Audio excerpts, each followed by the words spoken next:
इस नई कमेटी में तो एक एक्स आईबी चीफ, एक आईटी कंपनी के मालिक और एक गौमूत्र के विशेषज्ञ भी हैं। The use of force can only be authorized by the Home Minister. It cannot be authorized either by the Home Minister or the Prime Minister. जो शब्द इस्तेमाल किया, जो आपने वक्तव्य दिया, इस बेसिस पे आपने कहा है, आप प्रूफ दिखाओ।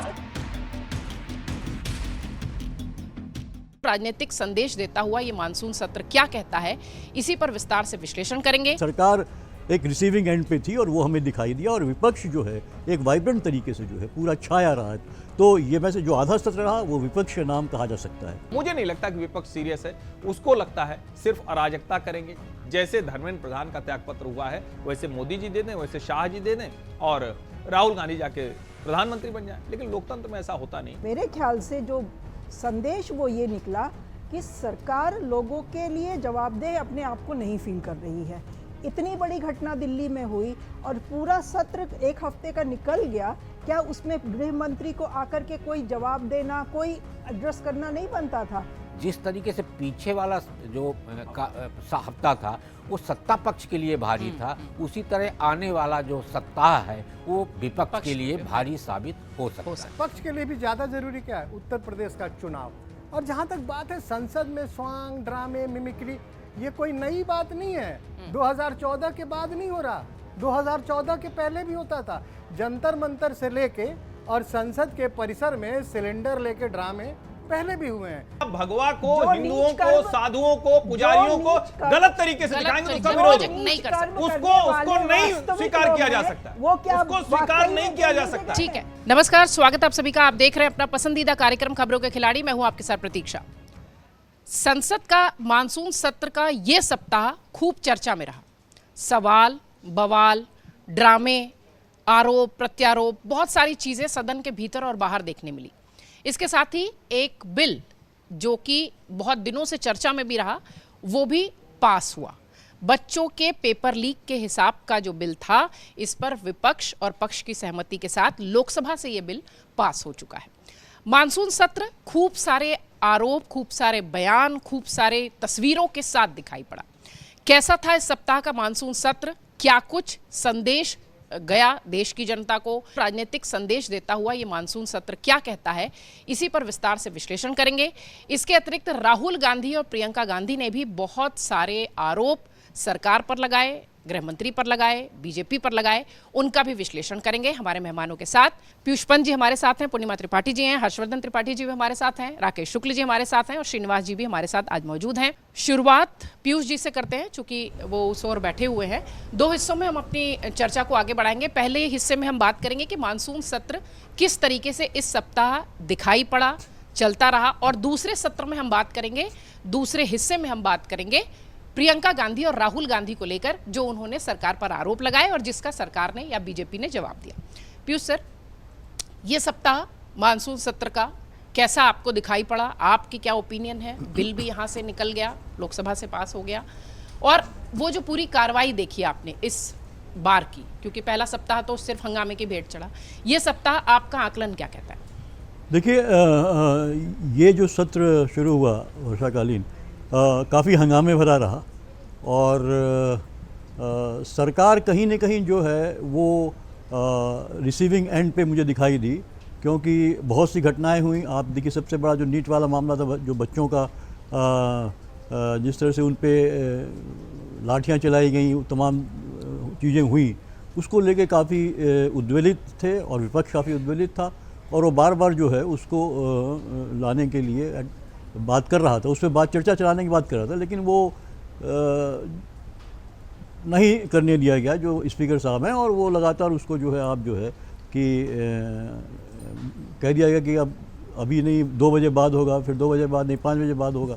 इस तरह से मुझे लगता है एक कहीं न कहीं सरकार जो घिरी हुई थी, वो सरकार जो है बुरी तरीके से घिरी दिखाई दी, और इसीलिए वो सरकार जो है कि यहाँ तक कि प्रधानमंत्री, गृह मंत्री भी नहीं आए लोकसभा में, और इसकी वजह से और जो पूरा जो विपक्ष था वो मुझे लगता है बड़े मुस्तैदी से इस बार एक दिखाई दिया। और उसमें क्या हुआ कि देखिए सरकार काफ़ी कुछ बिल्स लेके आने वाली थी, खासकर जो है डिलिमिटेशन वाला था, उसके लिए जो एक वो कोशिश कर रही थी पूरी की पूरी कि लोग जो उसके पास 2/4 तिहाई जो है सदस्य, वो जुगाड़ हो जाए पूरा।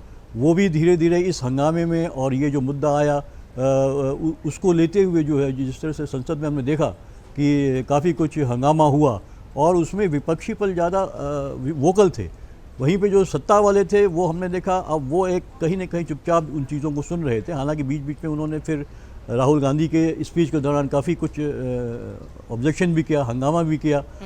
तो वो पूरा का पूरा ऐसा तो मुझे लगता है कि अभी पूरा तो हुआ नहीं है, जितना भी हुआ। हालांकि अभी इन्होंने लास्ट में अभी 2 दिन जो है ये पास कर दिए गए बिल, जो बहुत इम्पोर्टेंट बिल था, वो उसमें पहले तो ये था कि एक अवरोध था, विपक्ष तैयार नहीं था, वो चाहता था पहले जो हिंसा हुई है छात्रों के साथ वो उस पर चर्चा हो, उस पर बातचीत हो। लेकिन फिर कहीं ना कहीं 2 दिन बाद जो ये कि एक सहमति बनी और वो बिल को वहाँ पे इंट्रोड्यूस किया गया।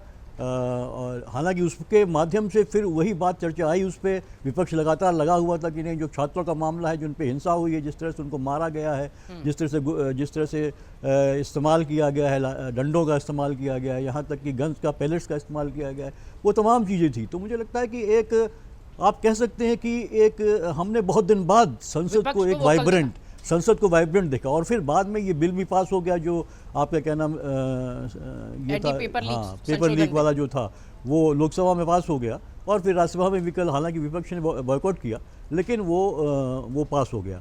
तो वो बिल महत्वपूर्ण था सरकार की नज़र में। वो उसने जो अब कोशिशें करी है कि किसी तरह से जो सेंटिमेंट इतने ज़्यादा जो एग्रेसिव हो गए हैं छात्रों के, और वो कहीं ना कहीं हर्ट महसूस कर रहे हैं, उसको वो सरकार के जो विरोध में एक स्वर उठ रहे थे, उसको कहीं ना कहीं जो है सरकार चाहती थी कि वो डाई डाउन हो जाए। इसलिए ये बिल बहुत इंपॉर्टेंट था।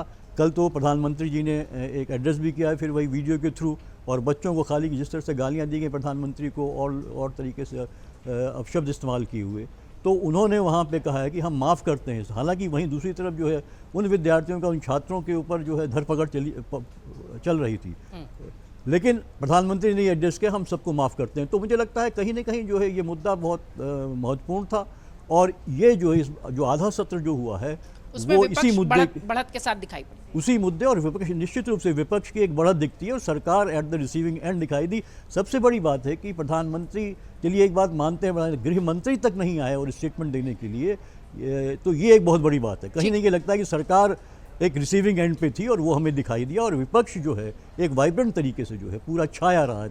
तो ये वैसे जो आधा सत्र रहा वो विपक्ष का नाम कहा जा सकता है। ठीक सर, ये वाला सत्र, और एक घटना का भी जिक्र करूंगी। शुरुआत में मैंने कहा कि ड्रामा भी हमें संसद में देखने मिला। ये सत्र कैसा रहा, बिल कैसा दिखाई पड़ा इस सप्ताह का, उस पर तो आप अपनी बात रखिएगा। पप्पू यादव साधु के भेष में बैठते हैं, राहुल गांधी जाते हैं, उनको पैसे देते हैं, वो उस बॉक्स में नहीं डालते जो उन्होंने डोनेशन बॉक्स के नाम पे अपने सामने रखा, एक स्किट करते हैं, एक जो है वो स्वांग रच रहे हैं वो, और उसके बाद वो पैसा उठा के अपनी पॉकेट में रख लेते हैं, और उसके बाद उनको जो है बाकी सपा के कुछ सांसद हैं, कांग्रेस के सांसद हैं, वो उन्हें मारते हुए एक दिखाते हैं, एक नाटक प्रोजेक्ट करते हैं। मेरा एक सीधा सा सवाल बस इतना था कि वो संसद सत्र है, वहाँ पर इस तरीके की चीज़ें हुई। केरल के बहुत सारे चर्च हैं जहाँ पर बहुत सारे इस तरीके के जो घोटाले हैं, घपले हुए हैं, ऐसी बहुत सारी मस्जिदें हैं जहाँ पर बहुत सारे घोटाले और घपले हुए हैं। क्या किसी विधानसभा भवन में भी विपक्ष का कोई नेता मौलवी बनके या फादर या पादरी बनके कोई इस तरीके का स्वांग कर सकता है, इतनी हिम्मत कर सकते हैं? इस एक घटनाक्रम पर भी आपकी प्रतिक्रिया चाहूंगी, और मानसून सत्र का ये सप्ताह। देखिए, सबसे पहले तो ये कि एक कानून पारित हुआ, 2024 वाले कानून को और बेहतर करके पारित हुआ। मूल मुद्दा ये है कि सरकार, या कहें कि सरकारें, छात्रों की परीक्षा ठीक से कराने में असफल है। धर्मेंद्र प्रधान जी को जो काम बहुत पहले करना चाहिए था, छात्रों के पुरजोर दबाव के बाद उन्होंने किया। समय से कर देते तो सरकार भी सहज रहती, या जिसको हम कहें कि छात्र भी इतने उत्तेजित, इतने आंदोलित नहीं होते। तो ये सीधे सीधे सरकार की गलती थी कि उन्होंने इसको एक्सेप्ट करने में बहुत देर की। मतलब वो पहले ही दिन त्यागपत्र हो जाना चाहिए था। और नहीं तो एक तरीका ये था कि पेपर लीक हुआ, पेपर लीक के बाद दोबारा आपने पेपर कराया, अच्छे से करा लिया, एयरफोर्स लगाया, पीएमओ ने मॉनिटर किया, पेपर हो गया। उस दिन धर्मेंद्र प्रधान वही वाला त्यागपत्र वाली चिट्ठी लिखते, जो लंबी सी चिट्ठी लिखी थी कि मेरी ये पीड़ा, ये पीड़ा, ये पीड़ा, तो उस दिन लिखते तो लोग कनेक्ट करते कि देश का शिक्षा मंत्री, उसको ये लगा कि छात्रों के साथ अन्याय हुआ और वो अच्छे से परीक्षा करा के अपना कोर्स करेक्शन, और अब आप नैतिक आधार पर त्याग। लेकिन अब जो त्याग पत्र है उसको अगर सत्ता पक्ष कह रहा है कि नैतिक आधार पर, तो थोड़ा तो सोचना चाहिए। मतलब एकदम से मक्खी नहीं निगली जाती, वो नैतिक आधार पर नहीं है, पूरी तरह से छात्रों के दबाव में है। नंबर 1। नंबर 2, ये जो छात्र आंदोलन में, और मैं तो बार बार कहता हूं, चूंकि मैं तो स्वयं छात्र आंदोलनों में रहा हूं, मैं चुनाव नहीं लड़ा हूं, लेकिन छात्र राजनीति और छात्र आंदोलन, इलाहाबाद विश्वविद्यालय को केंद्रीय विश्वविद्यालय बनाने का आंदोलन, उन सब में हम खूब शामिल रहे। और लाठीचार्ज होना और पत्थर चलना ये कोई घटना नहीं है, इसको पहले समझना होगा। किसी भी डेमोक्रेसी में आंदोलन होता है, शांतिपूर्ण से, वो थोड़ा धक्का मुक्की होती है, फिर लाठीचार्ज होता है, फिर पत्थर उत्तर भी चलते हैं, पत्थर किसी को न लगे। लेकिन ये कोई ऐसी घटना नहीं इसके हल्ला। घटना क्या हुई? पहली बार जंतर मंतर पर उसके इर्द गिर्द अराजक अपराधियों का समूह इकट्ठा हुआ, जो दिल्ली पुलिस बता रही कि लगभग 3000 अपराधी। पहली बार पुलिस वालों को घेर कर लिंच करने की कोशिश हुई। छात्र छात्राओं के साथ भी जो व्यवहार हुआ, वो आप लाठीचार्ज करने ठीक है, लेकिन पुलिस वाला कोई अभद्रता करे, ये तो नीच हरकत है। यानी हर तरफ से एक्सट्रीम हुआ।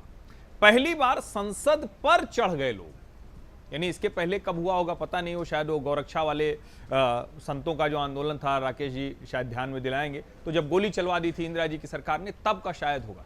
भला हुआ कि इस सरकार को इतना नियंत्रण रहा कि गोली नहीं चली। पैलेट गन एक चलने की खबर है, उसकी भी जांच होनी चाहिए और जो कुछ भी है। लेकिन इसके बाद क्या, ये सब हुआ क्यों? ये सब तो छात्रों की परीक्षा ठीक से हो इसके लिए हुआ था। कोई मुझे बता दे कि प्रियंका जी और राहुल जी के भाषण में या खरगे जी के भाषण में कोई एक सुझाव था क्या? एक कोई सुझाव था क्या? इसको जरा देश के छात्र ध्यान से समझें। दरअसल विपक्ष ने छात्रों के साथ विश्वासघात किया, बेईमानी की। अगर आप ये कह रहे हैं कि ये नाटक, प्रहसन, हल्ला हंगामा करके विपक्ष के नाम सत्र हो गया, तो ईश्वर न करे कि ऐसा सत्र किसी के नाम, क्योंकि सत्र कैसे नाम होता है? आप अपनी चीजों पर जो मुद्दे हैं उस पर खड़े होइए। स्टैंडिंग तो मुद्दों पर होनी चाहिए ना। छात्रों के मुद्दे पर विपक्ष पूरी तरह से नाकाम रहा। कोई उसका सुझाव नहीं था, कोई कंस्ट्रक्टिव कोई भी सुझाव नहीं था, सिर्फ और सिर्फ अराजकता की कोशिश। और प्रियंका जी तो पता नहीं, मैं उनकी पढ़ाई लिखाई नहीं जानता हूं, लेकिन विद्वान लोग बताएंगे, उन्होंने इस देश के बड़े वैज्ञानिक, शानदार व्यक्ति, जिसका 150 से अधिक रिसर्च पेपर और जो रहा, गौमूत्र विशेषज्ञ कह दिया। गौमूत्र विशेषज्ञ कह दिया। अब मैं आता हूं उसी से, जो ये पप्पू यादव तो अपराधी रहे हैं, इसलिए मैं जोड़ रहा हूं कि अभी शायद वो ज्यादातर मामलों से बरी हो गए। अजीत सरकार हत्या में वो दोषी थे, उसके बाद वो हाईकोर्ट ने उनको बरी कर दिया, तो अब बरी हैं, अब तो हमारे माननीय सांसद हैं। लेकिन ऐसा व्यक्ति उनको मिला। दूसरा क्या, राम मंदिर चढ़ावा चोरी में जो लोग उसके दोषी थे वो जेल नहीं गए। एसआईटी ने जांच नहीं की वो जेल गए। पुजारी कहां था उसमें? मेरी आपत्ति वही है, कोई साधु कहां था उसमें? की पूरे तो एक तो पप्पू यादव, जो जिनके ऊपर खुद आपराधिक मामले रहे हैं, दूसरा कोई साधु संत था नहीं, आपने भगवा वेश। तो प्रियंका जी गौमूत्र विशेषज्ञ कह के देश के एक बड़े वैज्ञानिक का उपहास कर रही हैं। देश का एक बड़ा वैज्ञानिक, वी कामकोटी की प्रतिष्ठा बहुत बड़ी है, मतलब ये जितने लोग हैं उन सबके पूरे घर परिवार खानदान की डिग्री मिला के उनके बराबर नहीं हो पाएगी। और जो पप्पू यादव जो अपराधी रहे हैं, उनके ऊपर तो क्या क्या मामले रहे, मैंने हत्या का एक मामला बताया ही आपको, अजीत सरकार वाला, वो बाद में उससे बरी हो गए। सवाल यहां यह है कि क्या हिंदू आस्था का मजाक ये विपक्ष की आदत हो गई है? तब मुझे 2018 का सोनिया जी का एक बयान याद आता है। 17 के चुनाव में राहुल गांधी टेंपल रन कर रहे थे। टेंपल रन वो मोबाइल पे नहीं खेल रहे थे, वो दरअसल मंदिर दौड़ रहे थे गुजरात चुनाव के लिए। तब सबसे अच्छी परफॉर्मेंस हुई थी हाल के वर्षों में कांग्रेस की। तो सोनिया जी से पूछा गया 2018 मुंबई में एक कॉन्क्लेव में कि ये क्यों? तो उन्होंने कहा कि भारतीय जनता पार्टी ने हमारी छवि एक मुस्लिम परस्त पार्टी की कर दी है। अब आपके सवाल के साथ आप जोड़ के देखिए, चर्च में कुछ हो उस पर ऐसा प्रहसन नहीं कर सकते, पता नहीं वेटिकन का दबाव होता है, किसका होता है। मस्जिद मदरसे में हो उस पर नहीं कर सकते, पता नहीं कहां से दबाव आता है। तो ये प्रहसन प्रदर्शन, और वो भी तब जब यहां कार्रवाई हो गई, इस मामले में कार्रवाई हो गई। और मैं कह रहा हूं और भी कोई कार्रवाई, वो बहुत नीच कर्म था जिन्होंने चंदा चोरी किया है, चढ़ावा चोरी किया है, दान चोरी किया है, उनके खिलाफ कार्रवाई। मुझे लगता है संसद के सत्र की जो भूमिका होनी चाहिए वो दुर्भाग्यवश नहीं रही। आधा सत्र बीत गया है, हम उस पर कुछ कंस्ट्रक्टिव डिबेट चाह रहे थे। ये लोग जब बाहर प्रहसन और स्वांग कर रहे थे तब एक बहुत महत्वपूर्ण मृत्यु और जन्म के पंजीकरण से संबंधित एक विधेयक वो पारित हो गया। तो सवाल यहाँ है, क्या सचमुच ये सीरियस हैं? क्या वो बिजनेस जिसको बार बार कहा जाता है कि जो पार्लियामेंट का बिजनेस होता है, जो जनता से जुड़े मुद्दे होते हैं, उसको लेकर ये सीरियस है? मुझे नहीं लगता कि विपक्ष सीरियस है। उसको लगता है सिर्फ अराजकता करेंगे। जैसे धर्मेंद्र प्रधान का त्यागपत्र हुआ है वैसे मोदी जी दे दें, वैसे शाह जी दे दें और राहुल गांधी जाके प्रधानमंत्री बन जाए। लेकिन लोकतंत्र में ऐसा होता नहीं। एंटी डेमोक्रेटिक मैनर में विपक्ष व्यवहार कर रहा है। पूर्णिमा मैम, ये मानसून सत्र क्या सिर्फ उस बिल पास कराने पर फोकस आपका आकलन कहता है, या फिर बड़ा राजनीतिक संदेश निकला इस सप्ताह में? नहीं, बड़ा राजनीतिक संदेश अगर निकला हो तो वो मेरी नॉलेज में नहीं है। क्या राजनीतिक संदेश निकला वो मुझे पता नहीं है। बिल पास होना था, एंटी पेपर लीक बिल जो था वो तो वैसे भी सरकार के पास संख्या बल है तो वो पास हो ही जाता, चाहे विपक्ष कितना भी हल्ला हंगामा करे। दूसरा वंदे मातरम बिल भी पास हो गया, वो भी हमें मालूम था कि अगर सरकार लेके आएगी तो पास हो जाएगा, क्योंकि इन सब बिलों में 2/3 बहुमत की तो जरूरत थी नहीं, तो वो भी पास हो गया आराम से। जो मेरे ख्याल से जो संदेश वो ये निकला कि सरकार लोगों के लिए जवाबदेह अपने आप को नहीं फील कर रही है। इतनी बड़ी घटना दिल्ली में हुई और पूरा सत्र एक हफ्ते का निकल गया, क्या उसमें गृह मंत्री को आकर के कोई जवाब देना, कोई एड्रेस करना नहीं बनता था? प्राइम मिनिस्टर अर्जेंसी समझते हुए इंस्टा पे रील बना के तो नेशन को एड्रेस कर रहे हैं, बच्चों को एड्रेस कर रहे हैं, तो क्या वो उनकी जिम्मेवारी नहीं बनती थी कि वो हाउस में आके बच्चों को एड्रेस कर ले? आखिर संसद की कोई एक अपनी डिग्निटी होती है, उसमें अकाउंटेबिलिटी होती है, उस अकाउंटेबिलिटी को ये क्यों नहीं ओन करना चाहते हैं? रील बना के आप चाह रहे हैं कि आप बच्चों तक पहुंच जाएं, लेकिन आप फेस नहीं कर रहे हैं जिन रिप्रेजेंटेटिव्स को लोगों ने चुन के भेजा है आपसे सवाल जवाब करने के लिए, उनको आप फेस नहीं कर रहे हैं। तो इसका क्या मतलब है? पार्लियामेंट तो इररिलेवेंट हो गई। ये बिल ही पास कराना सिर्फ काम अगर रह जाता पार्लियामेंट का, तो बिल तो जिसके नंबर है वो उसको मान लिया जाता पास हुआ, जिसके पास संख्या बल है। लेकिन आके आप सवाल जवाब करें, अपनी जिम्मेवारी को ओन अप करें, अपने रिस्पॉन्सिबिलिटी समझे, ये भी तो एक संसद का होना चाहिए कार्य। वो हमें होता नहीं दिखा। विपक्ष चीखता चिल्लाता रह गया, ना होम मिनिस्टर आए, ना प्राइम मिनिस्टर आए। जो बिल आपने पास कराया ठीक है, उसमें और स्ट्रिंजेंट पनिशमेंट का प्रोविज़न है, वो बहुत अच्छी बात है।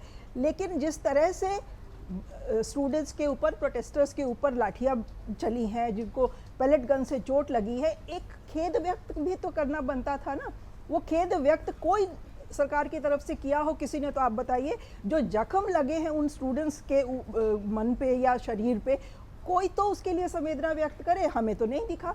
तो मतलब क्या सरकार अपने अहंकार में इतनी चूर है कि हम स्टूडेंट्स के साथ जो चाहें वो करें और उनको हमें कोई जवाब देने की ज़रूरत नहीं है? ऐसा तो होना नहीं चाहिए डेमोक्रेसी में। भाई वो एक ठीक है, अराजक तत्व थे उसमें, तो वो अराजक तत्व वहाँ कैसे पहुँचे ये भी तो आप ही की जिम्मेवारी है। उन अराजक तत्वों को वहाँ पे पहुँच कैसे गए वो, और पहुँचे तो आपने तो फेस रिकॉग्निशन कैमराज लगाए हुए हैं, इमीडिएटली आइडेंटिफाई करके आप उनको आइसोलेट कर देते। जो उसके नाम पे जो अत्याचार, जो बर्बरता हुई है, जो नॉर्मल प्रोटेस्टर स्टूडेंट्स थे, वो तो कहीं पर भी एक्सेप्टेबल नहीं होना चाहिए। और उस चीज़ की रियलाइजेशन सरकार पे हमें कहीं नहीं दिखाई दी। दूसरा आपने कहा विपक्ष, सर ने कहा जैसे विपक्ष हावी रहा, बिल्कुल विपक्ष हावी रहा है, क्योंकि उसके हाथ में बहुत मजबूत एक मुद्दा आ गया है और सरकार उस मुद्दे की वजह से, इसमें कोई शक नहीं है कि अपने को बैकफुट पे महसूस कर रही है, उससे जवाब देते नहीं बन रहा है। डिलेमा क्या था इनका, होम मिनिस्टर का या प्रधानमंत्री का? वो ओन अप करें तो किस मुंह से करें, क्योंकि वीडियो सामने आ गए हैं, सारा एविडेंस देश के सामने है, डिनाई तो कर नहीं सकते हैं। ओन अप करें, ये इनके फितरत में शामिल नहीं है। ओन अप करेंगे तो उनको माफ़ी मांगनी पड़ेगी, उनको एक्सप्लेनेशन जस्टिफाई करना पड़ेगा, एक्सप्लेनेशन देना होगा, वो इनकी फितरत में नहीं है। तो ये जो एक अड़ियल रवैया सरकार ने अपना लिया कि ना होम मिनिस्टर आए ना प्राइम मिनिस्टर आए, मतलब उनको किसी को कुछ जवाब देने की, किसी को कुछ बताने की, बोलने की ज़रूरत नहीं है। पार्लियामेंट तो इररिलेवेंट कर दिया उन्होंने। पार्लियामेंट सिर्फ बिल पास करने के लिए थोड़ी होता है, देश के साथ संवाद करने का जरिया भी पार्लियामेंट होता है। जो संवाद हमें तो नहीं दिखाई दिया। विपक्ष चीखता चिल्लाता रहा, वो अपना काम करते रहे। ऐसे तो पार्लियामेंट नहीं चलना चाहिए ना। ठीक, राकेश सर, विपक्ष के नेताओं ने जो भी बातें कही उसमें किरेन रिजिजू ने ये बात कही कि हमने कम से कम आंदोलन के बाद आपातकाल नहीं लगाया, आंदोलन के बाद बिल बनाया। जिस तरीके से इस सप्ताह सदन दिखाई पड़ा कि लगातार आरोप प्रत्यारोप दिखाई दे रहे थे, उसी में बिल भी पास हो रहे थे। क्या जो दोनों बात कही जा रही है कि अगर एक जिम्मेदारी लेते हुए अगर गृह मंत्री सदन में आते या प्रधानमंत्री, हालांकि अभी सत्र है, अभी बाकी है, तो क्या चीज़ें और थोड़ी सी बेहतर होती, एक मैसेज अच्छा जाता कि हाँ एक मुद्दे पर, एक विषय पर सभी सत्ता पक्ष विपक्ष सब एक साथ आकर आए हैं, कुछ ऐसा आप देख रहे हैं? देखिए, सबसे मूल विषय ये है कि आपसे संवाद करने का मेरा माध्यम क्या होना चाहिए, हम आपसे किस माध्यम से संवाद कर सकते हैं। प्रधानमंत्री की तरफ से जो यहाँ का जेएनजी है उससे संवाद करने के लिए जो सबसे उपयुक्त प्लेटफॉर्म था उसका चयन किया गया, क्योंकि जेएनजी ना तो संसद की कार्रवाई देखता है और ना जेएनजी जो है डिबेट देखता है और ना ही न्यूज़ चैनल देखता है। तो उसके लिए कौन सा प्लेटफॉर्म होना चाहिए? उसके लिए सोशल मीडिया का प्लेटफॉर्म होना चाहिए। प्रधानमंत्री ने उसी सोशल मीडिया का प्लेटफॉर्म, ना कि प्लेटफॉर्म चुना, बल्कि टाइमिंग भी ऐसा लिया जब जेएनजी सोशल मीडिया पे जिस टाइम पे एक्टिव रहता है, तो उन्हें जिससे संवाद करना है उससे संवाद करके उनसे बात करने के लिए उन्होंने उस प्लेटफॉर्म का चयन किया। उस प्लेटफॉर्म से जिस तरीके के 3 वीडियो आए, वो तीनों वीडियो का कहीं ना कहीं मैं मानता हूँ चाहे कितना % भी इम्पैक्ट हुआ हो, लेकिन इम्पैक्ट हुआ। कुछ अराजक बच्चों को छोड़ के, मैं बच्चा अराजक कहूँगा, वो स्टूडेंट नहीं थे, उनको छोड़ के, उनका पढ़ाई लिखाई से कोई लेना देना नहीं, जो गाली गलौज कर रहे थे। सत्र की जहाँ तक बात है तो सत्र को मैं 2 तरह से देखता हूँ। ये जो मानसून सत्र का बीता हुआ सप्ताह था, वो सप्ताह था विपक्ष की तरफ से सत्ता पक्ष पे दबाव बनाने वाला, और जो आने वाला सप्ताह है वो सप्ताह है विपक्ष का अपने दबाव से मुक्त होने का। क्योंकि जो बीता हुआ सप्ताह है उस सप्ताह में कुछ बैकफायर हुआ, अब वो बैकफायर जो हुआ है वो पायलट गन से भी ज़्यादा खतरनाक है, और आने वाले सप्ताह में उसको लेके विपक्ष घिरेगा। पहला, सदन के अंदर राहुल गांधी जी की तरफ से अमित शाह जी का नाम लेना कि उनके निर्देश पे लाठीचार्ज हुआ, अब पायलट गन चलाया गया। उसको लेके जो विपक्षी कह रहा था कि माफ़ी मांगे अमित शाह जी, अब उल्टा ये मुद्दा आने लगा है कि आप सदन के अंदर उस व्यक्ति का नाम ले रहे हैं जिस व्यक्ति की भूमिका नहीं, तो आप माफ़ी मांगिए, उस पर जवाब देना पड़ेगा। दूसरा, जो मकर द्वार के सामने माननीय सांसद पप्पू यादव जी की तरफ से राष्ट्र और धर्म दोनों को अपमानित करने वाला स्वांग किया गया, उसको लेके भी विपक्ष को अब जवाब देना पड़ेगा। मैं ये कहता हूँ कि मकर द्वार जो नाम है ना, वो बड़ा सोच समझ के रखा गया है। वो नाम इसलिए रखा गया कि उसमें विविधता में एकता दिखाई दे, लेकिन वहाँ विभाजनकारी स्थितियाँ दिखाई दे रही हैं। आप उस सत्र को भी याद करिए जब जगदीप धनखड़ को लेके उसी मकर द्वार पे मिमिक्री हुई थी। तो मकर द्वार इस समय पर एक प्लेटफॉर्म बन चुका है मंचन करने का, वो नहीं होना चाहिए। साथ ही जिस केसरिया को धारण करके और आप सत्ता पक्ष को घेरने का प्रयास कर रहे हो, उस केसरिया पे भारतीय जनता पार्टी का कोई अधिकार नहीं है, वो भारत का अधिकार है, और वो तिरंगा के शीर्ष पे है केसरिया। तो इसलिए किसी पार्टी का यदि आपको विरोध करना है तो विरोध करने का तरीका बदलना चाहिए, ना कि समूचे हिंदू धर्म, हिंदू राष्ट्र को अपमानित करने का प्रहसन करना चाहिए। तो इसलिए मैं मानता हूं कि आने वाला जो सत्र है वो सत्र कहीं ना कहीं जिस तरीके से पीछे वाला जो हफ्ता था वो सत्ता पक्ष के लिए भारी था, उसी तरह आने वाला जो सप्ताह है वो विपक्ष के लिए भारी साबित हो सकता है। श्रीनिवास जी, ये वाला सत्र विपक्ष बढ़त बनाते दिखा है, ऐसा पीयूष जी कह रहे हैं, आपका आकलन क्या कहता है? पूर्णिमा जी, मैं तो कहूंगा कि ये सत्र ऐतिहासिक था। कोई नहीं, हाँ, ये सत्र ऐतिहासिक था। इसे स्वर्णाक्षरों में लिखें या काले अक्षरों में लिखें, ये जनता तय करेगी। अब आप कहेंगे ऐतिहासिक कैसे था? हम चलाते हैं ब्रेकिंग न्यूज़। विपक्ष के हंगामे के बाद संसद की कार्रवाई ठप। इस बार क्या चला था, याद है आपको? जब राहुल गांधी बोल रहे थे, सत्ता पक्ष के हंगामे के बाद कार्रवाई ठप। एक बात तो है, कहीं ना कहीं विपक्ष ने बहुत सोच समझकर इस सत्र का उपयोग किया है। हालांकि हर कोई अलग अलग विश्लेषण कर सकता है, लेकिन हुआ क्या, इसे ऐसे देखिए। उत्तर प्रदेश का चुनाव, बीच में जेएनजी का आंदोलन आता है, राम मंदिर में चंदा चोरी की घटना नेपथ्य में चली जाती है, लेकिन एक पप्पू यादव के स्वांग ने इस चंदा चोरी को फिर से फ्रंट पे लाया। अब विपक्ष के लिए भी ज़्यादा ज़रूरी क्या है? उत्तर प्रदेश का चुनाव। और जहां तक बात है संसद में स्वांग, ड्रामे, मिमिक्री, ये कोई नई बात नहीं है। 2014 के बाद नहीं हो रहा, 2014 के पहले भी होता था। जंतर मंतर से लेके और संसद के परिसर में सिलेंडर लेके ड्रामे पहले भी हुए हैं। ये ड्रामा नया नहीं है।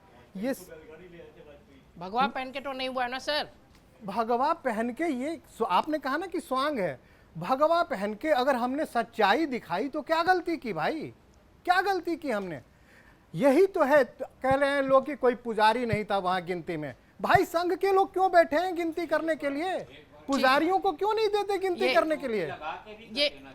ये बात ट्रैक से दूसरी जा रही है, संसद के सत्र पर नहीं, संसद के सत्र पे ही आ रहा हूँ। केसरिया और भगवा की बात हो रही है ना, तो भगवा तो भाई ऐसा नहीं है कि सिर्फ बीजेपी का उस पे ट्रेडमार्क है, कोई भी पहन सकता है। अरे बीजेपी की तो बात ही नहीं हो रही ना सर। ओह, मैं कह रहा हूँ कि सिर्फ संत का ही ट्रेडमार्क नहीं है। आप अपने ऑफिस में घूम जाए, बहुत लोग भगवा पहन के आते हैं। भगवा पहन लिया या उसने साधु का रूप बना लिया। बहुत सारे ढोंगी होते हैं ना, तो पप्पू यादव ने एक ढोंगी बाबा का स्वांग किया। पप्पू यादव ने एक ढोंगी बाबा का स्वांग किया। इस पर मुझे आपत्ति है, पर आप अपनी बात रखें। नहीं, पप्पू यादव ने एक ढोंगी का ही तो स्वांग किया। संत पैसे चोरी नहीं करता, साधु पैसे चोरी नहीं करता, दान चोरी नहीं करता, लेकिन पप्पू यादव जो वहां पैसे चुरा रहे थे या अपने पॉकेट में रख रहे थे, तो वो ये दिखाने की कोशिश कर रहे थे कि भाई संत वेश में ढोंगी भी हो सकते हैं। लेकिन सबसे बड़ी बात ये थी, अब जहां तक बात है परीक्षा पेपर लीक पे जो बिल आया, इसकी तो कोई उपयोगिता ही नहीं है। किस तरह की उपयोगिता है भाई? इसमें कहीं कोई प्रावधान नहीं है कि पेपर लीक होने से पहले उसको कैसे रोका जाए।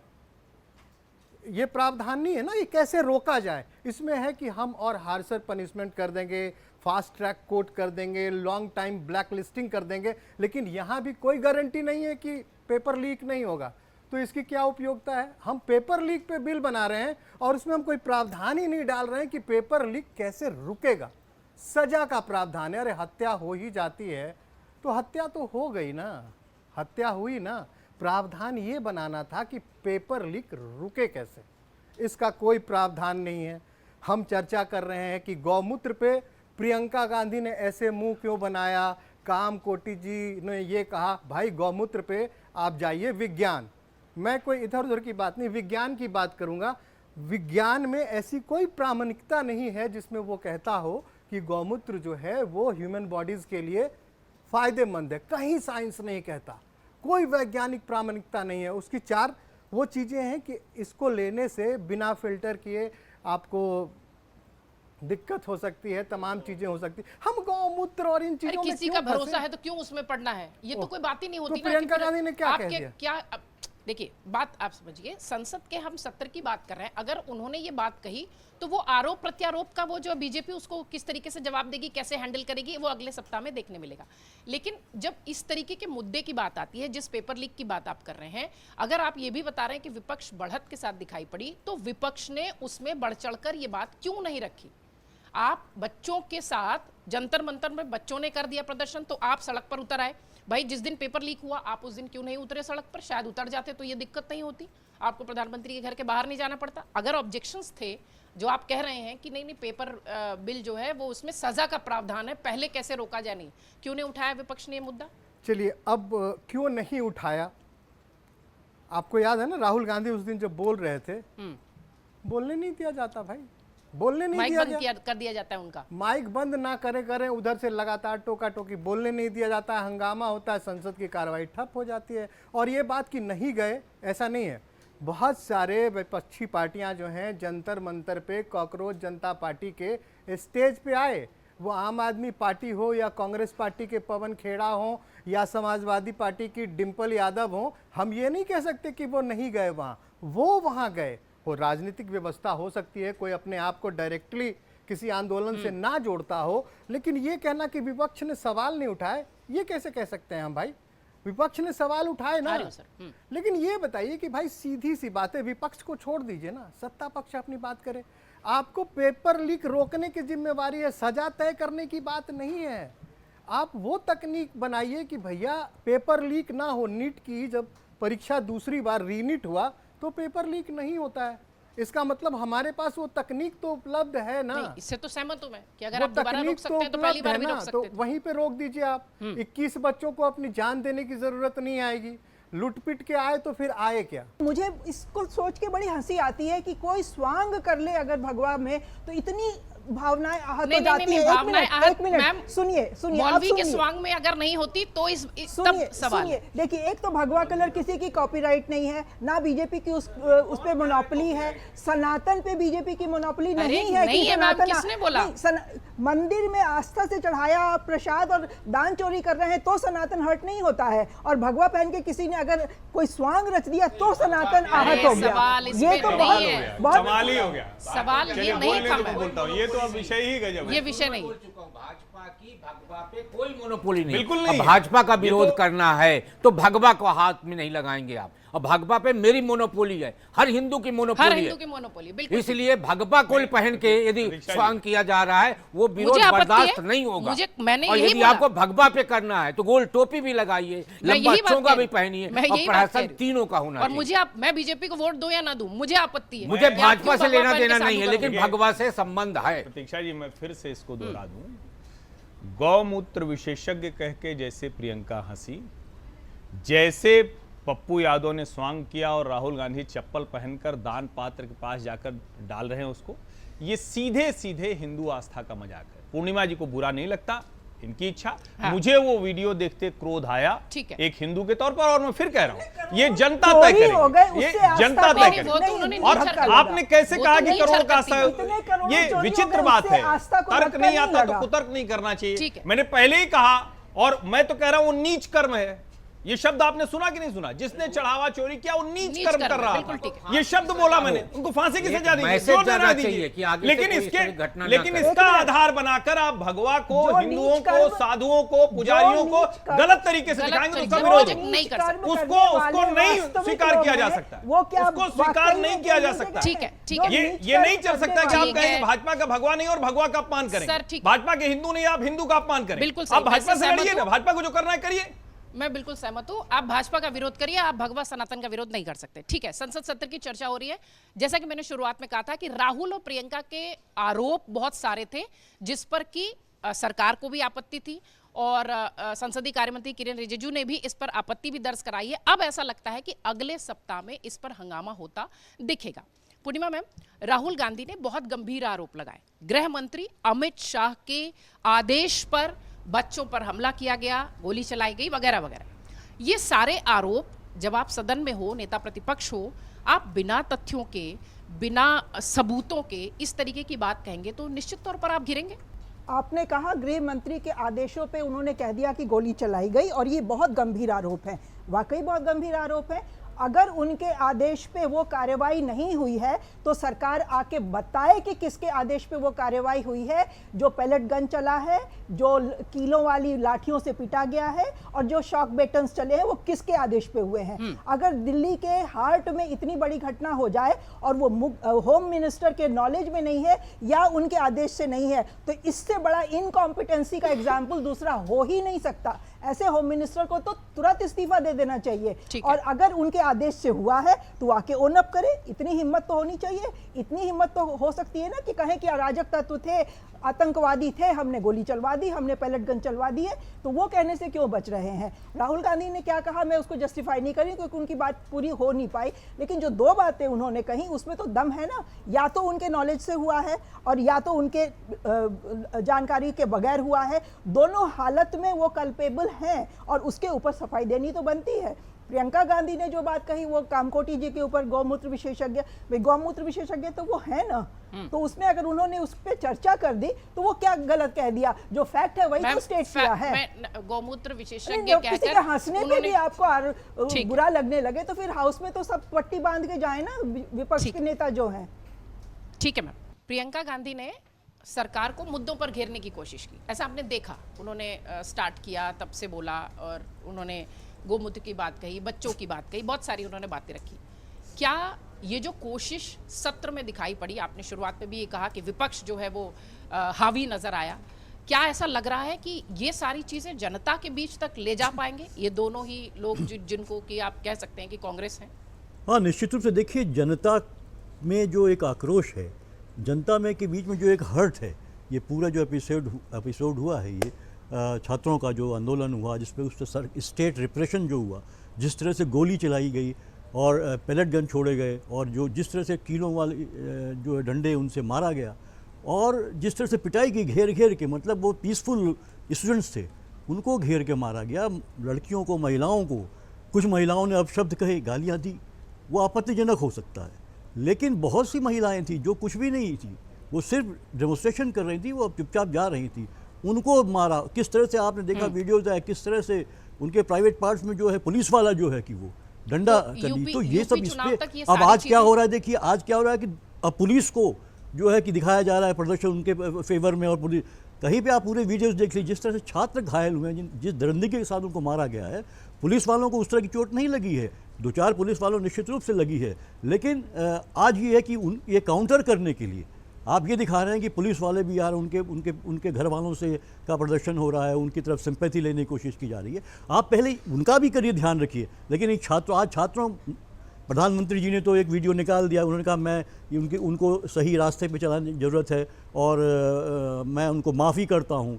स्टिल जो है कि जो स्टूडेंट्स को पकड़ के उत्तर प्रदेश में, यहाँ दिल्ली में, आपकी क्या नाम, यहाँ हरियाणा में, हर जगह देखिए किस तरह से उनके घर में जाके सोते हुए स्टूडेंट्स को जो है उसको पकड़ के ऐसे पुलिस पीट रही है। आप देखिए ना किस तरह से इनह्यूमन तरीका है।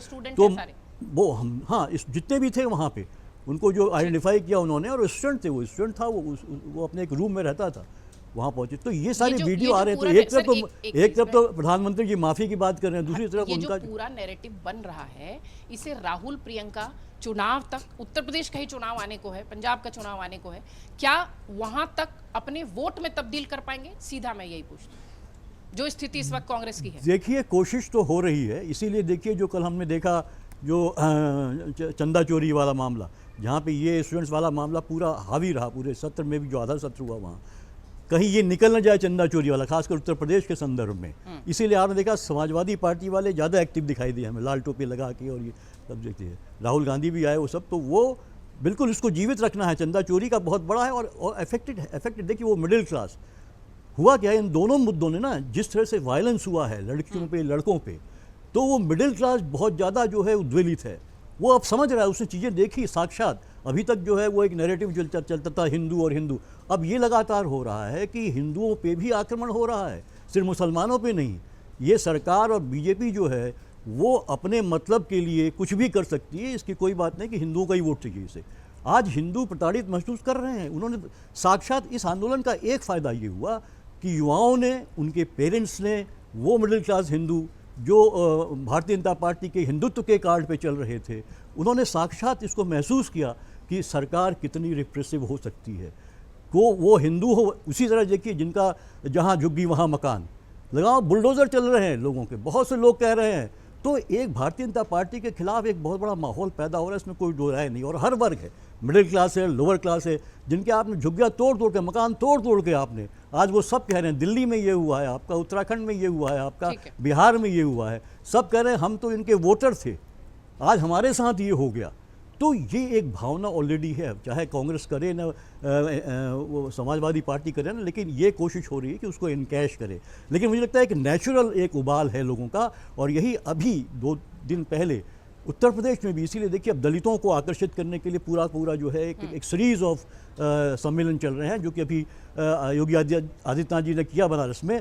वहाँ सारी कुर्सियाँ खाली दिखाई दी, उनको सब लौट के आ रहे थे। दूसरा क्या हुआ कि अभी क्या हो रहा है कि आप देखिए कि जिस तरह से पूरी तरीके से, इसलिए अभी एक रिपोर्ट आई है जो भाजपा की इंटरनल, उसमें काफ़ी स्थिति गंभीर बताई गई है। मतलब राहुल प्रियंका ये मुद्दा चुनाव तक ले जा पाएंगे? बिल्कुल ले जाने की कोशिश करेंगे, क्योंकि ये दोनों ही ज्वलंत मुद्दे हैं जिसमें कहीं ना कहीं समाज, वो हिंदू समाज जो ब्लाइंडली फॉलो कर रहा था भारतीय जनता पार्टी को, उसका एक मोह भंग हुआ है, और उसको अपनी तरफ लाने की पूरी कोशिश होगी समाज, सारे विपक्ष के द्वारा। लेकिन कांग्रेस का तो सर सेल्फ गोल का इतिहास है ना। प्रियंका गांधी, राहुल गांधी, सदन में उनकी स्पीच, सरकार पर आरोप और सरकार की तरफ से माफी की बात, पूरा प्रकरण। नहीं देखिए, इसमें मुझे लगता है कि मतलब कोई भी व्यक्ति, प्रधानमंत्री नरेंद्र मोदी ने जो किया है, कोई भी व्यक्ति जिसको उस तरह से समझना है, देखना है, बड़ी जगह पर बैठा है, तो कोई भी जो गाली दे रहा है या उस तरह से, तो उसको माफ़ कर देना मुझे लगता है कि बहुत अच्छा एक जेस्चर है। लेकिन एक चीज मैं जोड़ूंगा कि इसमें कोई अपराध ही न छूट जाए, क्योंकि बार बार ऐसे कहा जा रहा है ना कि ब्लैंकेट छोड़ दिया जाना चाहिए। ऐसा नहीं होना चाहिए।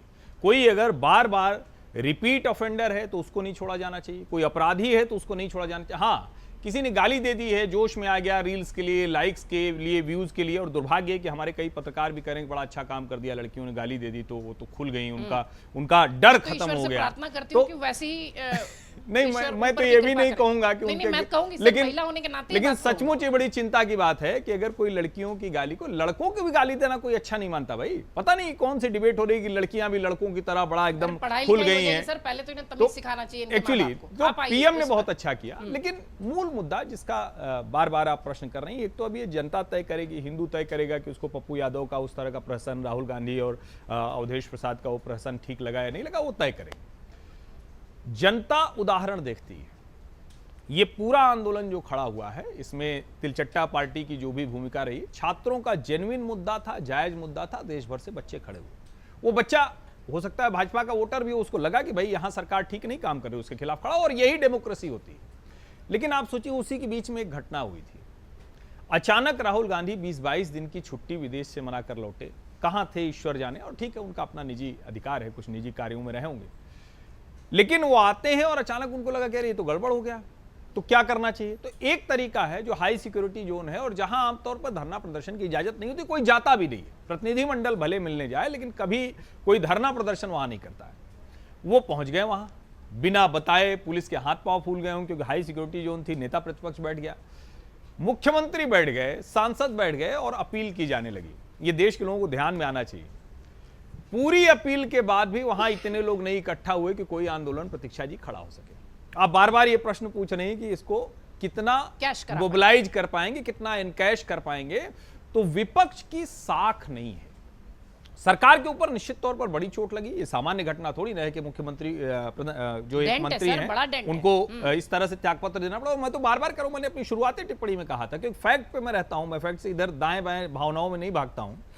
पहले दिन मैंने कहा कि त्यागपत्र देना चाहिए, जब बहुत से लोग कह रहे थे कि नहीं क्यों देना चाहिए, अब तो पेपर भी हो गया, लेकिन देर हुई, दबाव में आया। उस दबाव के बावजूद पीएम के 4 दिन में, अभी तक कह रहे थे ना जेनजी बड़ा नाराज है, 4 मिलियन फॉलोअर बढ़ गए इंस्टा पे, 40 लाख। अब ये अभी पैमाना था पहले जब लाइक व्यूज आ रहे थे, अब पीएम के बढ़ गए तो पैमाना नहीं, ऐसा नहीं हुआ।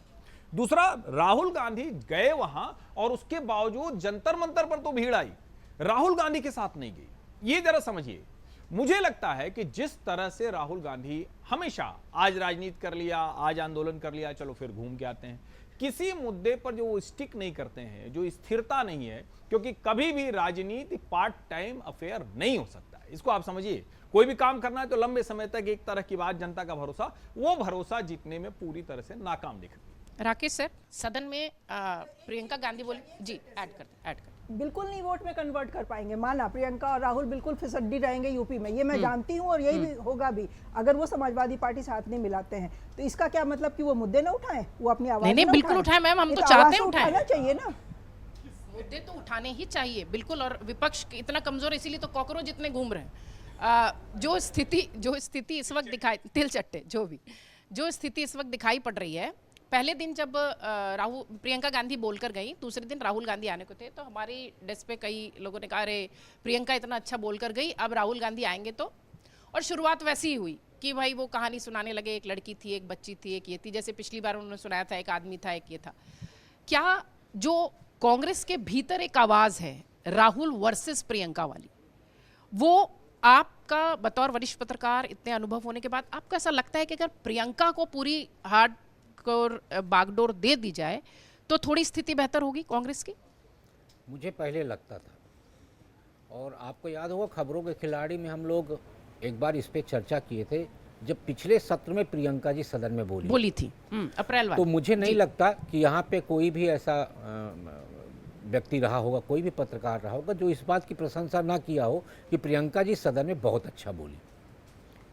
वैचारिक तौर पे किसका किसके साथ झुकाव लगाव रहता है वो एक अलग विषय है, लेकिन वास्तव में पिछले सत्र में सदन के अंदर प्रियंका जी ने सत्ता पक्ष को निरुत्तर कर दिया था। और इस बार बिल्कुल इस बार मतलब चौंकाने वाली बात सामने आई।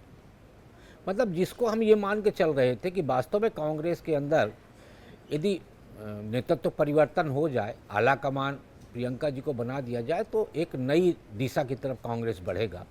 लेकिन इस बार जिस तरीके से उन्होंने एक शब्द कह के और एक व्यक्ति का उपहास उड़ाया, उससे साफ हो गया कि पूरी कांग्रेस एक ही वोट को हथियाने के पीछे दौड़ रही है। फिर मैं पहले जो प्रियंका जी को अलग लेके चल रहा था तो मुझे फिर पूरा याद आया कि बाटला हाउस इनकाउंटर के समय सोनिया जी का रोना, सलमान खुर्शीद का देखना, फिर गाजा में हमास की हमला नहीं दिखाई देना और इजराइल का हमला दिखाई देना और एक बड़ा लंबा चौड़ा आर्टिकल लिख देना। 4 चिट्ठी लिखी है अब तक उन्होंने। फिर उसके बाद प्रियंका जी का फिलिस्तीन का थैला लेके जाना, तो मुझे लगा कि वो पार्टी से बंधी हुई हैं और बायनार से चुनाव लड़ती हैं, इसलिए हो सकता है व्यवस्था में उनको झोला टक पकड़ा दिया गया हो और वो बेचारी लेके गई हो। फिर राहुल गांधी जी का सदन के अंदर खड़े होकर स्पष्ट तौर पे ये कहना कि जो खुद को हिंदू मानते हैं वो हिंसा करते हैं और घृणा फैलाते हैं। मूर्ख भी कहा उन्होंने, इडियट भी कहा, बहुत सारी बातें। इडियट अभी कहा, ये 2024 में जब एलओपी बने उसके बाद उनका जो पहला उद्बोधन था उसमें उन्होंने कहा था कि हिंदू हिंसक होता है और घृणा फैलाता है। और अब प्रियंका जी का गोमूत्र को लेकर टिप्पणी करना, और टिप्पणी ही नहीं करना, मैं ये कहता हूँ यदि आप परिचय दे रहे थे उस वैज्ञानिक का तो उनके तमाम अन्य ओहदे और उपलब्धियों को गिनाते हुए यदि आप कहते कि ये गोमूत्र के भी विशेषज्ञ हैं तो इतना ज़्यादा। लेकिन आप कटाक्ष करते हुए जो हंस के उपहास उड़ाते हैं उससे साफ हो जाता है कि हिंदू के प्रति आपकी धारणा सेम वही है जो 10 जनपद की है और उसी धारणा पे आप कांग्रेस को लेकर चलना चाहते हैं। तो मैं ये कह रहा हूँ कि कांग्रेस जो है इस समय पर एक नई प्रतिस्पर्धा पे चल रही है और प्रतिस्पर्धा है मुस्लिम और दलित वोट को अपने साथ लाने की। उसके लिए पूरा परिवार जुट गया है। आला कमान की जो बात करें तो मैं लंबे समय से कह रहा हूँ, और ये लंबे समय से मैं तब से कह रहा हूँ जब हिमाचल का राज्यसभा चुनाव हुआ था, तब से मैं कह रहा हूँ कि कांग्रेस के अंदर प्रियंका जी और राहुल जी के बीच में आला कमान को लेके एक विवाद चल रहा है और प्रियंका जी सने सने सने सने उनके अधिकारों को छीन रही हैं और आला कमान बनने की दिशा में तेजी से आगे बढ़ रही हैं। अब आप देखिए लोकसभा चुनाव में जब राहुल गांधी समझौते के लिए सहमत नहीं थे तब उन्होंने गुजरात में आम आदमी पार्टी को सीट दी और मध्य प्रदेश में समाजवादी पार्टी को सीट दी। पिछले 22 के चुनाव में जब राहुल गांधी और अखिलेश जी के बीच में सहमति नहीं बन पाई थी तब प्रियंका जी ने हस्तक्षेप किया और समझौता करवाया। तो ये ऐसे विषय हैं। बाद में आप देखिए जब छत्तीसगढ़ में मुख्यमंत्री बदला जाना था तो प्रियंका जी के हस्तक्षेप के चलते भूपेश बघेल कंटिन्यू 5 साल रहे। अशोक गहलोत को हटा के सचिन पायलट को हटाया जाना था तो प्रियंका जी के हस्तक्षेप से सचिन पायलट नहीं बन पाए और अशोक गहलोत कंटिन्यू करे। तो आप जो आला कमान की बात कर रही हैं, आज भले ही बाहरी तौर पर ये दोनों भाई बहन प्रेम व्यवहार से चलते हुए दिखाई दे रहे हों, लेकिन प्रियंका जी के मन में कहीं ना कहीं ये भाव है और उस भाव के तहत वो आगे बढ़ रही हैं। लेकिन सोनिया जी के रहते जो पुत्र प्रेम है वो अभी भी प्रियंका जी के रास्ते में बाधक बना हुआ है। दोनों की शैलियां भी एकदम ही अलग अलग हैं। विपक्ष की जिस तरीके की रणनीति दिखाई पड़ी इस सत्र में, ऐसा कहा गया कि विपक्ष बढ़त के साथ नजर आया। राहुल प्रियंका पर अगर फोकस करें तो क्या ऐसा लगता है कि वो भरोसा जो पिछले कई चुनावों में जनता का उन पर नहीं दिखा, अभी एक नई स्ट्रैटेजी के साथ दोनों जो भाई बहन आए हैं वो कांग्रेस को उस दिशा में ले जाने में कामयाब हो पाएंगे? आपका आकलन? भरोसा नहीं दिखा, इससे मैं बहुत ज़्यादा सहमत नहीं हूँ। आप 2019 का चुनाव, 2024 का चुनाव, सीटें तो बढ़ी ना, 99 के पास कांग्रेस पहुंच गई। तो ये कहना कि जनता का विश्वास नहीं है, ट्रस्ट खो चुके हैं, ये तमाम सारी चीज़ें ये हम नहीं कह सकते। होता है ग्रेजुअली, आप नीचे जाते हैं तो ग्रेजुअली ऊपर भी आते हैं। ग्रेजुअली वो ऊपर आए, आप बीजेपी 303 से 240 पे भी गई, लेकिन ये कहना कि बिल्कुल ख़त्म हो गए, पहले से कांग्रेस मुक्त भारत बनाने की बात की गई, वो हो नहीं पाया। फिर से हाँ, कांग्रेस ने अपनी ज़मीन खोई थी और कोई भी इतने लंबे वक्त तक रहता है ना तो उसके खिलाफ एक शब्द ही है ना, एंटी इनकम्बेंसी। अब 50-60 साल जो सत्ता में रहे तो एंटी इनकम्बेंसी तो होगी। और दूसरी बात, जहाँ तक उत्तर प्रदेश में आपने कहा कि ये मुद्दे वहाँ जाएंगे या नहीं जाएंगे, मुद्दे तो जाएंगे, लेकिन मैं कहूँगा कि इन तमाम मुद्दों का, खास करके जो राम मंदिर में चंदा चोरी का मामला है, चलिए तब भी पेपर लीक के मामले को मानते हैं, लेकिन एक आम आदमी को ना किस चीज़ की ज़रूरत है ये बताइए। अखिलेश यादव कहते हैं पीडीए, जिसका मतलब वो निकालते हैं पिछड़े, दलित, अल्पसंख्यक। मैं भी कहता हूँ कहो पीडीए, लेकिन वहाँ होना चाहिए पढ़ाई, दवाई, अगुवाई। इस तरह के मुद्दे क्यों नहीं जाते? हमारा बौद्धिक स्तर कहाँ चला गया है? हम गौमूत्र के बारे में बात क्यों करते हैं? हम मंदिर, मस्जिद, इसके बारे में बात क्यों करते हैं? हम आगे जाने की बात क्यों नहीं करते? हम ऐसे मुद्दे लेके क्यों नहीं आते? हम रामजादे और डैशजादे की बात चुनाव में क्यों करते हैं? हम शमशान कब्रिस्तान की बात क्यों करते हैं? कहाँ गया हमारा पीपुल्स रिप्रेजेंटेटिव एक्ट जो कहता है कि राजनीतिक मंच से किसी भी तरह के धार्मिक नारे, धर्म के नाम पे, जात के नाम पे आप वोट नहीं मांगेंगे? कहाँ गया हमारा चुनाव आयोग? कल की बात है, कल सुप्रीम कोर्ट ने पूछा कि ये बताइए भैया कि आपने मुख्य न्यायाधीश को मुख्य चुनाव आयुक्त चुनने वाली कमेटी से क्यों निकाल दिया? तो सरकार के वकील का क्या जवाब था मालूम है? कि क्या आपको प्रधानमंत्री पे विश्वास नहीं है क्या? तो ये तमाम चीजें हैं भाई, देश को आगे ले जाना है। रामलला अपने जगह पे हैं, आस्था है, पता नहीं लोग बड़े आस्थावान हैं। मैं तो अभी तक कम से कम 11 ज्योतिर्लिंग और सारे धाम कई बार हो आया हूँ आस्था से, लेकिन आस्था से देश का विकास नहीं होगा, राज्य का विकास नहीं होगा, चाहे वो राहुल अखिलेश हो, चाहे वो मोदी योगी हो। चलिए, मानसून का सत्र अभी जारी है। जिस तरीके से ये सप्ताह हंगामेदार दिखा है, ऐसा लग रहा है कि अगला सप्ताह भी वैसे ही होने वाला है। हमारे तमाम वरिष्ठ पत्रकारों की मिलीजुली राय थी। विपक्ष निश्चित तौर पर मुखर दिखाई पड़ा और दिखना भी चाहिए। लोकतंत्र की सबसे बड़ी खूबसूरती वही है। मानसून सत्र से जुड़ी हर अपडेट हम आप तक पहुंचाते रहेंगे। हमारे वरिष्ठ पत्रकारों के विचार भी अगले सप्ताह हम आप तक पहुंचाएंगे। अगला सप्ताह कैसा होगा मानसून सत्र का, वो भी सारी अपडेट आप तक पहुंचेगी। फिलहाल खबरों के खिलाड़ी देखने के लिए आप सबका बहुत धन्यवाद। कमेंट बॉक्स खुला हुआ है, कमेंट्स हम आपके लगातार दिखाते हैं, इसलिए जरूर हमसे जुड़े रहें, अपनी राय जरूर रखें। बहुत शुक्रिया आप सबका। तमाम मेहमानों का भी बहुत धन्यवाद।